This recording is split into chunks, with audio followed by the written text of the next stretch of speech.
tenemos, vamos a hablar acerca de la resurrección parcial específicamente, ¿ya? Porque no tenemos tiempo para hablar de los tipos de resurrección. Entonces, hablaremos de la resurrección parcial. Resurrección parcial. Apreciados hermanos, uno de los temas más maravillosos que la Biblia habla, ¿cuál es?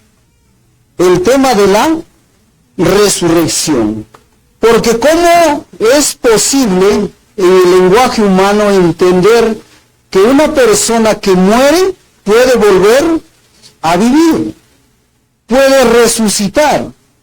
Ese atributo solo le corresponde a ¿quién? A Dios tener esa capacidad, porque nosotros no podemos tener esa capacidad, porque nosotros no somos los que hemos dado la vida a nadie. Nosotros somos criaturas, es decir, creadas. A nosotros se nos dio el don de la vida a través del aliento de vida cuando fue creado Adán.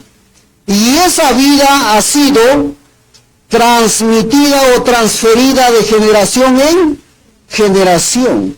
Entonces, cuando una persona muere, que es consecuencia del pecado, porque la Biblia así dice, pues, ¿por causa de qué? De la transgresión de un hombre entró el pecado al mundo. Y ese pecado fue transmitido a todos los hombres, cuya consecuencia es la muerte. Pero en ese contexto no solamente hablamos de la muerte física, también se habla de los dos tipos de muerte, aparte de la física, porque sabemos que hay tres tipos de muerte: la muerte física, la muerte espiritual y la muerte eterna.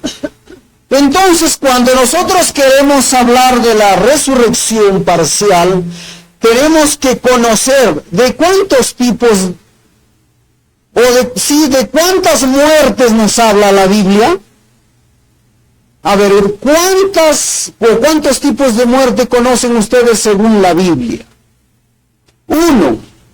Tenemos que conocer los tipos de muerte que habla la Biblia. 2. Tenemos que aprender a reconocer el orden y el nombre ¿de qué? De las resurrecciones. Una cosa es conocer el nombre de las resurrecciones y otra cosa es conocer el orden de la resurrección. Por ejemplo, en Apocalipsis nosotros encontramos primera resurrección, segunda resurrección. ¿Ese es el orden? ¿Sí o no? Esto es el orden, este es el nombre. Entonces acá tengo mi orden, acá tengo mi nombre. Cuando hablamos de esto, la primera resurrección como nombre, ¿es el orden primero en resucitar? ¿Qué dicen? No. Porque se llama primera resurrección, pero en el orden no es la primera. En el orden, la primera resurrección más o menos está apareciendo en la Biblia como la tercera. De verdad, hermanos. Por eso es que cuando ustedes leen en la Biblia primera resurrección, no está hablando del orden, está hablando del nombre de la resurrección. Eso debe quedar muy claro. Un borrador. Entonces, vamos ordenando. En primer orden, segundo orden, tercer orden y cuarto orden, porque la Biblia nos habla de 4 grandes resurrecciones. Hay muchas resurrecciones individuales que nos habla la Biblia, pero Las más grandes que nos habla están consideradas entonces como un sistema de orden. Y justamente, en orden, ¿cómo se llama la primera resurrección?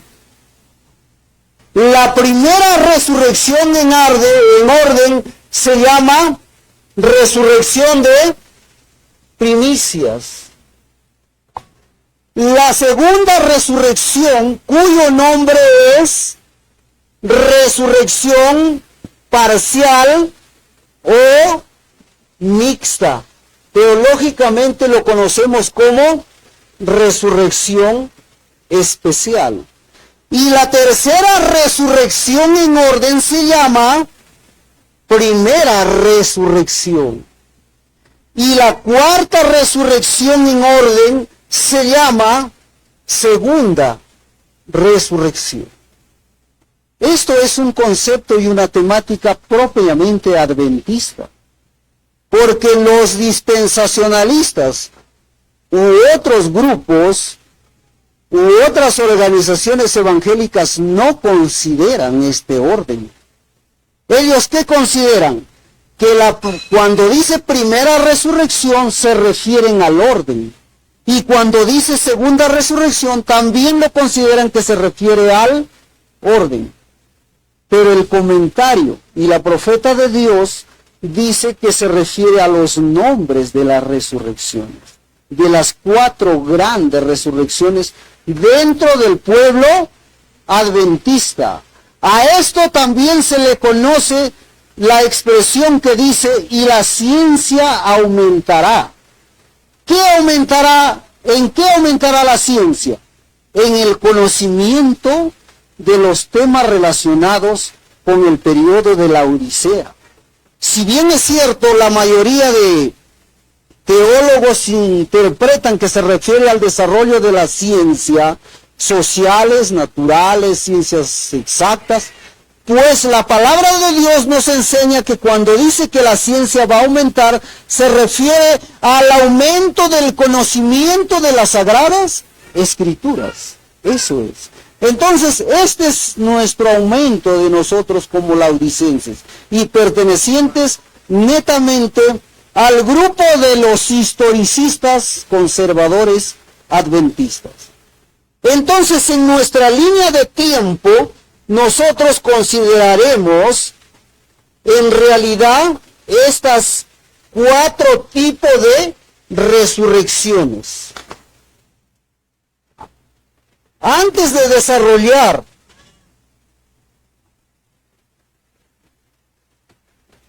la resurrección parcial, vamos a ver un antecedente. ¿Qué es la muerte, hermanos? ¿Qué es la muerte? La desintegración de los 2 elementos que constituyen el alma. ¿Qué es la muerte? La desintegración o separación de los 2 elementos que constituyen un alma. ¿Y cuáles son esos 2 elementos que constituyen un alma viviente? ¿Cuáles son esos 2 elementos? La materia, que está considerado como barro, y el aliento o soplo de vida. La unión de estos elementos, ¿ya? El barro más el aliento de vida, dan como resultado un alma viviente. Esto es vida, la unión. Y la desintegración o separación de estos 2 elementos es la muerte. Ahora, ¿qué es la resurrección? ¿Qué es la resurrección? ¿Será lo mismo la unión del barro más el aliento de vida? ¿Será o no será? Y en eso quiero incidir. Maranata, el Señor viene, la página 299. Los que tienen el privilegio de entrar a su aplicativo, háganlo.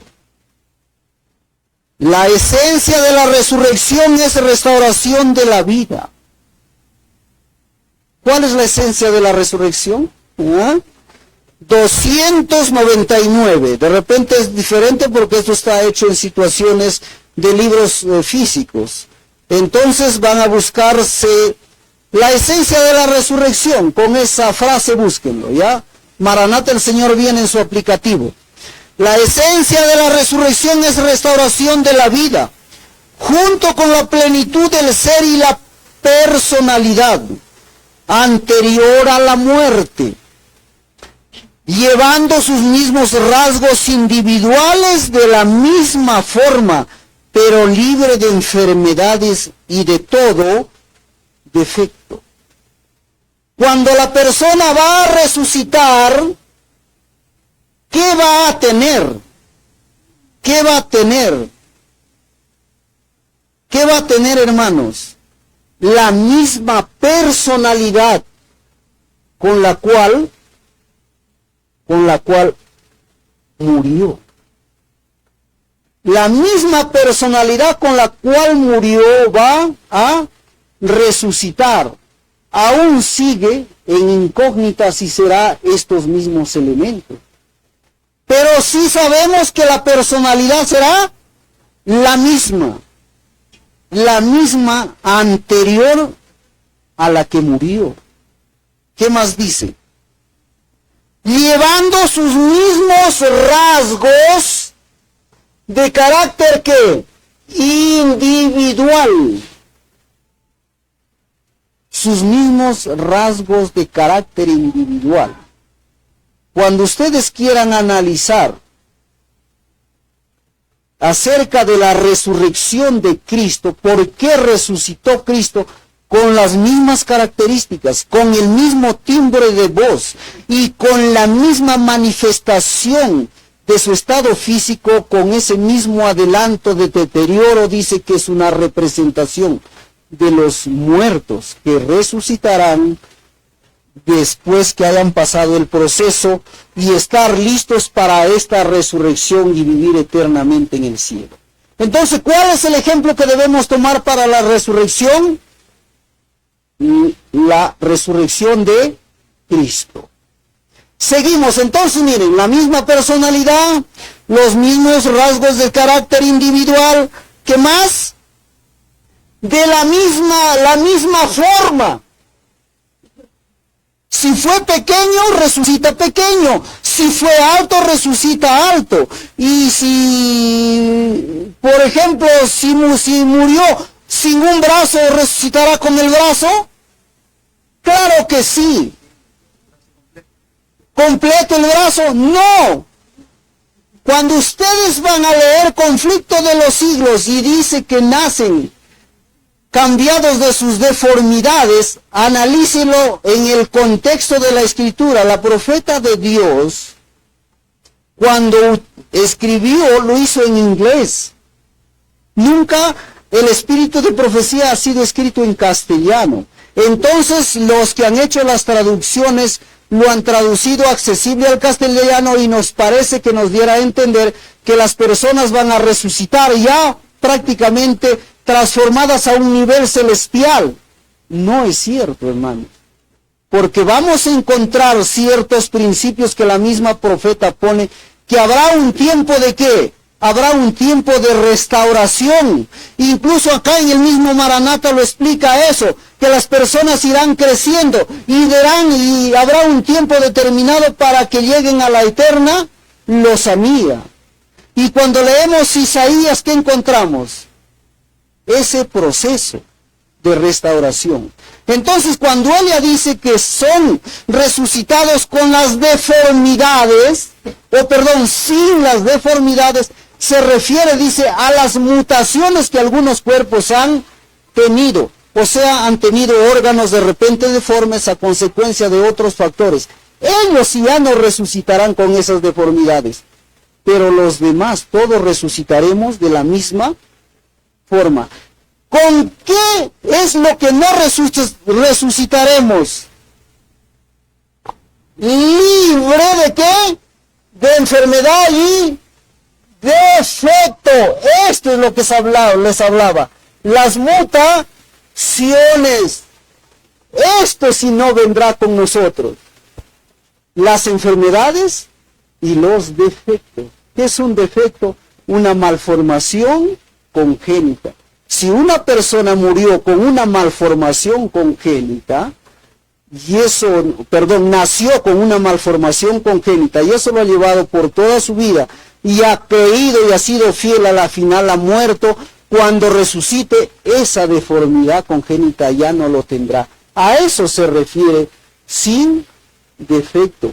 Cuando hablamos en el aspecto físico, pero los intérpretes más relacionan al aspecto espiritual. Es decir, entonces resucitarás sin tendencias al pecado.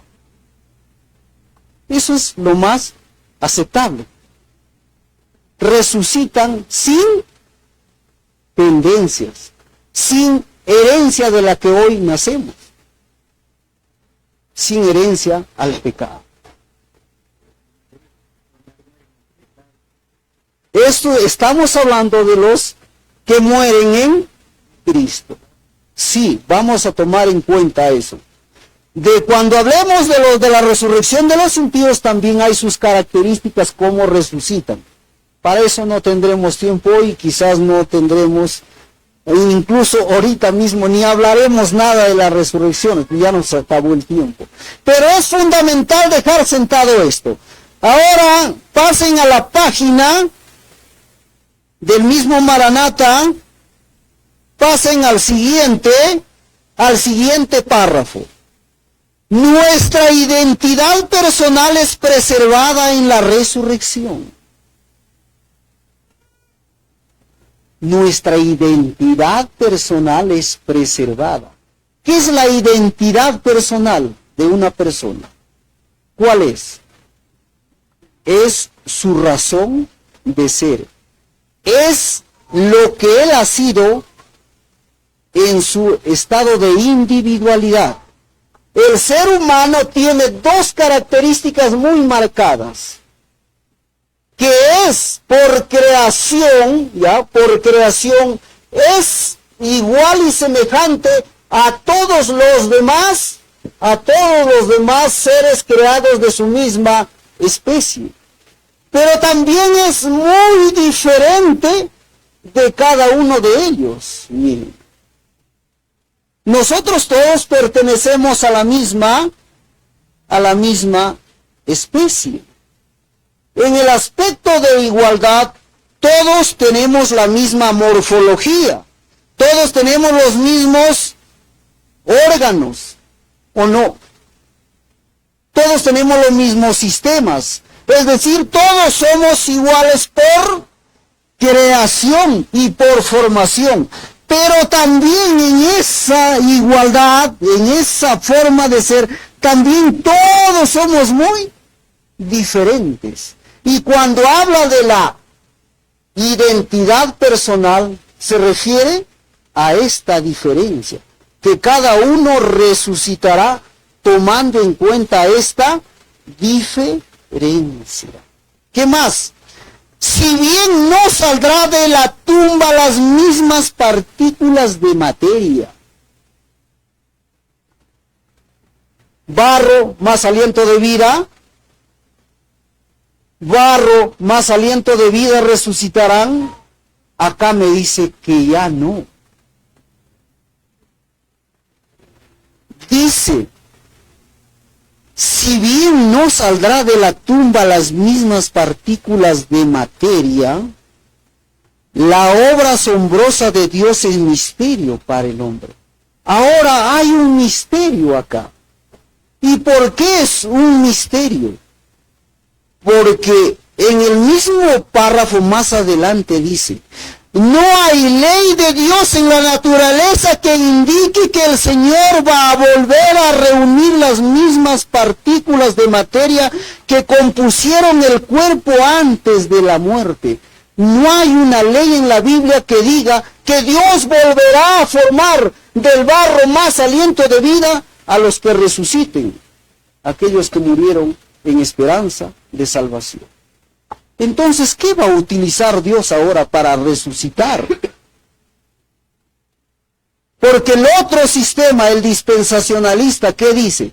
Que esa misma materia que fue al polvo, esa misma va a volver a resucitar. Incluso hay tradiciones y creencias que hay que enterrarle a una persona que muere, por ejemplo, con la cabeza al este, para que cuando Cristo regrese, ¿qué haga? Se levante, y etcétera, etcétera. Hay muchos comentarios que se creen, ojo, que se cree que van a resucitar de allí mismo. Y cuando nosotros encontramos en la Biblia que las tumbas están abiertas y de allí salen, ¿cómo lo interpretamos eso? ¿Cómo lo aplicamos? Se dan cuenta que son complejos los misterios algunos de Dios. Porque cuando nosotros, por ejemplo, vemos la película La Última Batalla, ¿qué vemos? Tumbas vacías. Vemos a Lucas que está mirando las tumbas y unas las ve ¿qué? Y unas las ve vacías. Y ya dice, estos resucitaron, y se va por otro lado y ve el nombre de un anciano de iglesia, la tumba cerrada, y dice, miren, este fue anciano de iglesia, ¿y por qué no resucitó? Nos ponen un conflicto. Y ahora, si yo estoy hablando esto, y si estoy leyendo el espíritu de profecía, ¿cómo voy a conciliar esas dos teorías? Eso debemos sentarnos y analizar. Recuerden que cuando cae la séptima plaga, ¿qué hay? Que hay un gran terremoto. ¿Qué sucede en ese gran terremoto? Prácticamente, ojo, prácticamente la tierra, dice que sus procesos, que ahora eran rotación, traslación, la tierra pasa a un tercer movimiento, el movimiento de la reversión. Tal es así que todo se entrevera, vulgarmente dicho, y todos los muertos, todos los cuerpos, todo eso se trituran, se descomponen, y a la final se van sus cuerpos en pedazos por diferentes partes. Entonces ya no estará allí en esa tumba.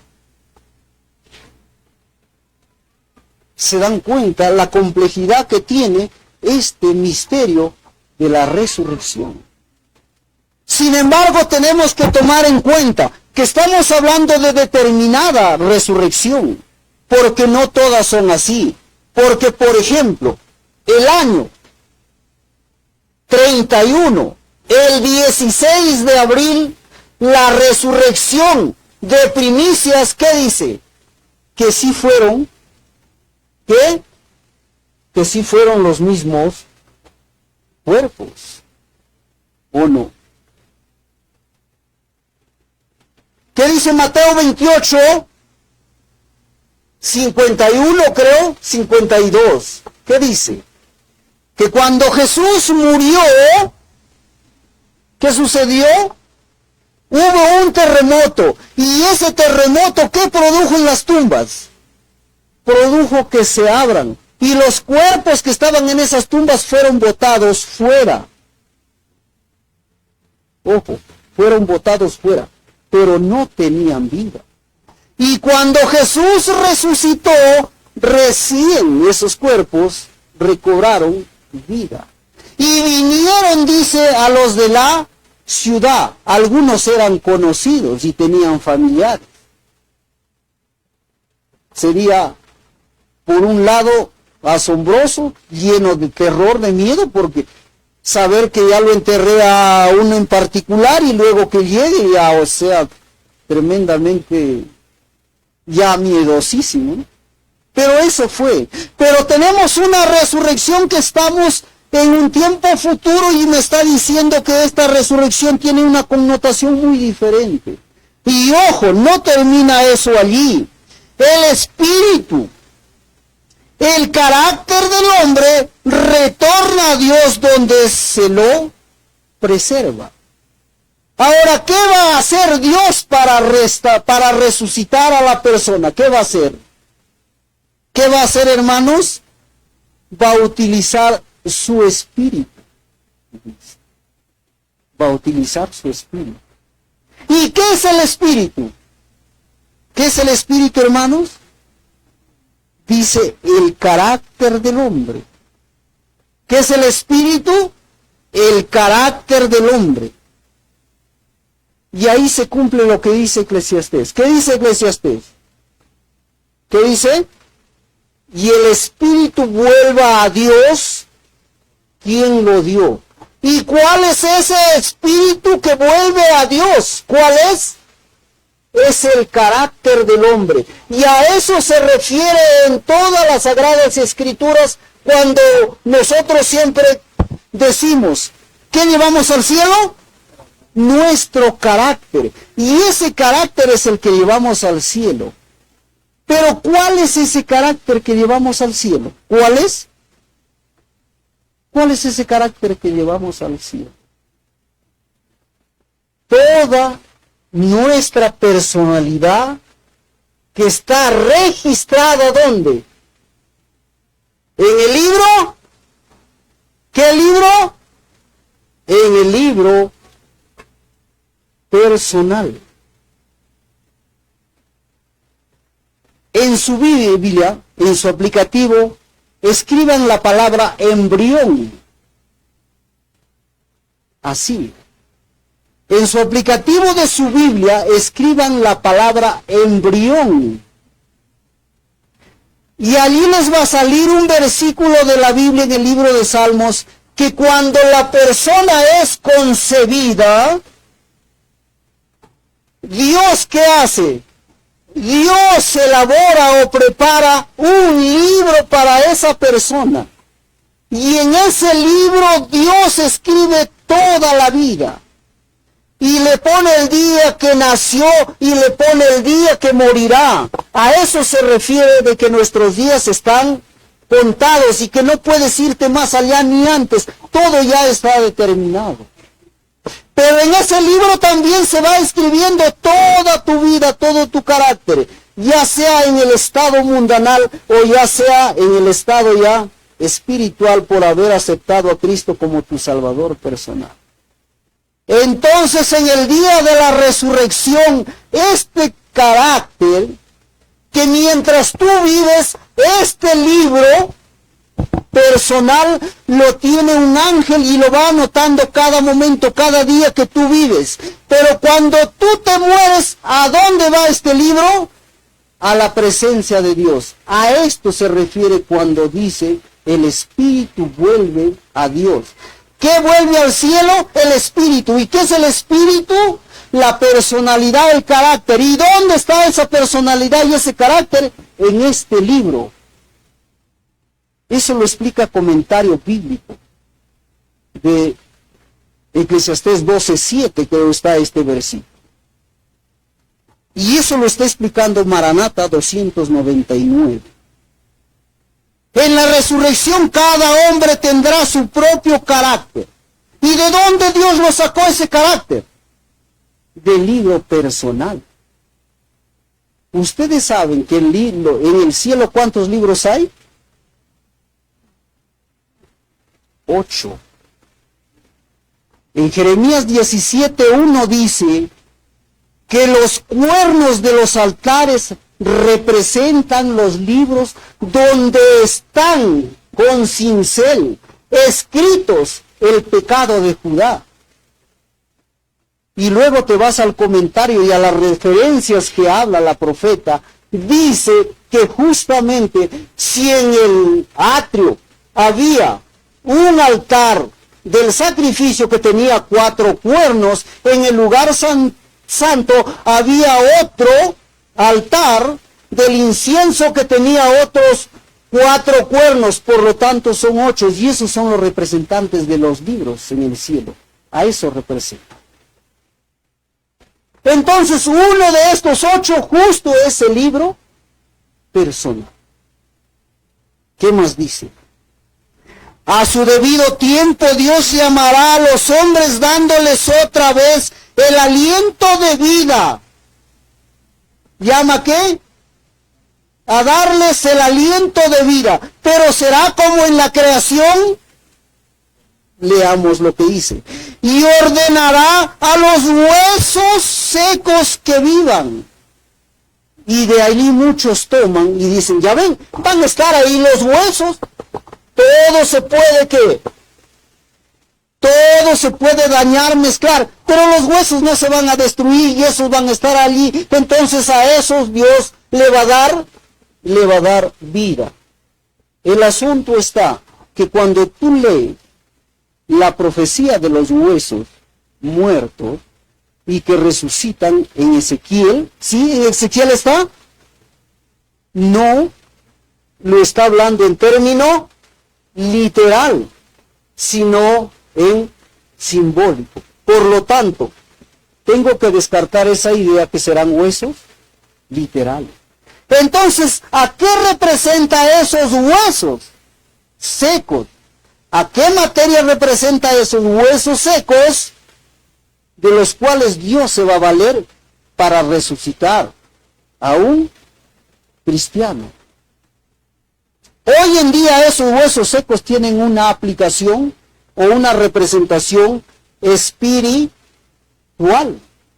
y es muy aseverativa y está bien, pero llega un momento en que tiene una representación simbólica, incluso para nosotros sería escatológica. Entonces dice, y ordenará a los huesos secos que vivan, surgirá la misma forma, pero libre de enfermedad y de todo defecto. Lo vuelve a recalcar la profeta, porque debe quedar entendido. Volverá a vivir llevando sus mismos rasgos individuales de tal manera que los amigos se reconocerán. ¿Por qué tiene que ser con la misma personalidad? ¿Por qué? Porque cuando resucites todos debemos volver a reconocernos. Imagínate si hoy mueres así pequeño, feo de repente, con ciertas formas, y ya por el efecto del pecado y la vida se va acabando, y si ese día resucitas ya completamente joven, diferente, ¿quién te va a reconocer? Entonces acá dice que será necesario que volvamos a resucitar con la misma personalidad para que haya una identificación de quién es quién. Qué lindo, ¿no? Dios dará a los justos muertos un cuerpo conforme a su beneplácito. ¿Qué significa eso? Que Dios va a dar vida a estos cuerpos muertos según su beneplácito y no según lo que nosotros entendamos hoy. Por eso queda en misterio la palabra conforme a su beneplácito. Hoy podemos entender mucho, pero hay cosas que aún no lo podemos entender. ¿Se dan cuenta? El cambio será en la naturaleza. Todo proceso biológico terrenal se transformará en un estado o nivel celestial. Así dice el comentario. ¿En qué va a ser el cambio? Cuando resucites, hermanos, dice que asumirás, ¿qué cosa? La naturaleza de un ángel. Tu cuerpo asumirá la naturaleza de un ángel. Ahora en casa investiguen cuáles son las características de los ángeles. Por ejemplo, una de ellas, ¿cuál es? Los ángeles ya no tienen sexo. Dice que son asexuados. Eso está en Marcos 12:25. ¿Qué más dice? Los ángeles no están destinados para procrear. Eso lo dice el comentario 5, la página 839. Por ejemplo, según Hebreos 2:7, ¿qué dice? Que los ángeles están creados con un nivel superior de conocimiento. Y hasta ahí ya habrá un gran conocimiento en la humanidad. Por ejemplo, Conflicto de los Siglos 689, ¿qué dice? Que la naturaleza de un ángel es transmutable. ¿Qué significa eso? Que se puede transformar y desplazarse a la velocidad de la luz. Y más todavía. En cambio, el ser humano no es transmutable hoy día. ¿Qué más? Por ejemplo, Servicio Cristiano 275, ¿qué dice? Que el campo de acción de los ángeles es en todo el universo, en las mismas circunstancias que el Espíritu Santo. ¿A quién utiliza el Espíritu Santo para hacer milagros? Según la profeta. ¿A quién? A los ángeles. Cuando caían lenguas de fuego, ¿qué eran? Eran que el Espíritu Santo se estaba despedazando y se venía así. Decía de toda la gente, y otros testimonios dice que eran la presencia de ángeles que venían a la velocidad de los rayos de una luz. Dice que cuando un siervo de un determinado centurión, no del de hoy, sino de otro, del que edificó casa para los judíos, estaba enfermo, dice que él vio que un rayo se fue y llegó hasta esa casa. ¿Quién fue el que fue ese rayo? El Espíritu Santo se salió y se fue a velocidad. La profeta dice que fue un ángel. Entonces miren, el Espíritu Santo dice que utiliza a los ángeles para hacer los milagros. Y finalmente, cuando nosotros encontramos que Dios recoge a todos sus escogidos, ¿a quién utiliza? Se van hasta los 4 cabos de la tierra y traen a todos los salvos y lo traen a un lugar donde se llama ¿qué? Donde se llama Armagedón, y ahí lo reúne. A los redimidos, de todo el mundo lo trae allí, y allí van a ver la presencia y la llegada de los reyes, ¿de quién? De los reyes del Oriente. La importancia es fundamental conocer esto. Ya no hay más tiempo, hermano. Por lo menos hemos visto entonces cuál es la naturaleza de la resurrección para el tiempo escatológico que nos espera. Algún día, si tenemos oportunidad, ya hablaremos de cada una de estas resurrecciones con sus respectivos detalles. Como ya tenemos nuestra base sentada, todavía vamos a seguir acá, entonces en el próximo aborde de esta secuencia hablaremos específicamente ya de la resurrección especial. Les solicito y les pido que personalmente en casa vayamos analizando. Hemos terminado por el tiempo. Amén. Muy bien.